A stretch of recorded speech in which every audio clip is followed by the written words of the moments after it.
31. Hasira hujenga maamuzi mabaya, lakini subira hujenga majibu ya hekima. 32. Mtu mwenye matumaini huona mwanga hata katikati ya giza kubwa. 33. Jina jema ni urithi wa thamani kuliko mali zote za dunia. 34. Usitumie muda mwingi kuangalia mafanikio ya wengine, tumia muda huo kujenga maisha yako. 35. Watu wengi huacha ndoto zao si kwa sababu haziwezekani, bali kwa sababu wamekata tamaa mapema.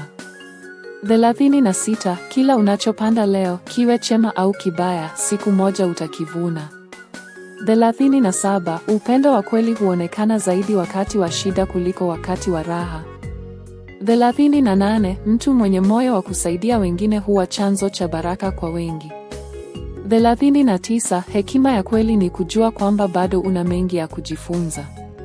40. Usiwahukumu watu kwa sura zao, kwa sababu thamani ya mtu ipo ndani ya tabia yake.